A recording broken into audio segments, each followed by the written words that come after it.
తెలంగాణ విమోచన దినోత్సవం. తెలంగాణ విమోచన దినోత్సవం అసలు ఎందుకు తెలంగాణ విమోచన దినోత్సవాన్ని మనం జరుపుకోవాలి అనే దానికి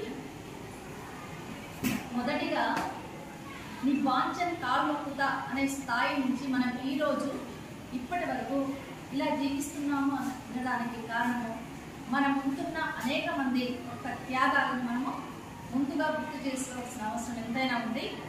ముఖ్యంగా చాకలి ఐలమ్మ లాంటి రొడ్డు కొమరయ్య లాంటి వారి ఎంతో మంది త్యాగాలు మనము గుర్తు చేసుకోవాలి.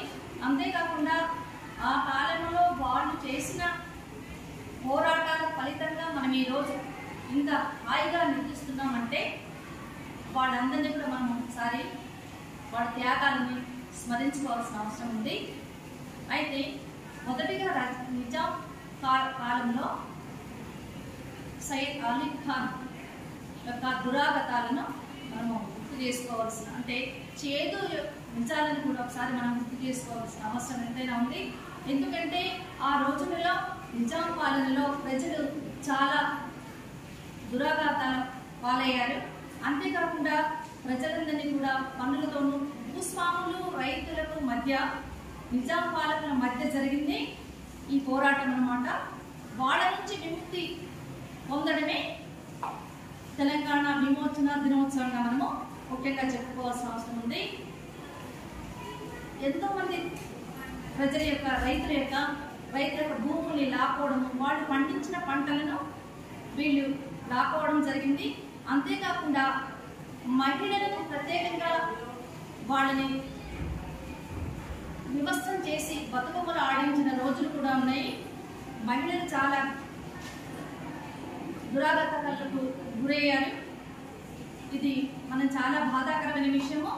ఆ కాలంలో ప్రజలని అంతా పీడించుకొని తినడము, అధిక పన్నుల వేయడము, 90 రకాల పన్నులు ప్రజల మీద వేసి వాళ్ళని చాలా వరకు బాధించిన రోజులున్నాయి.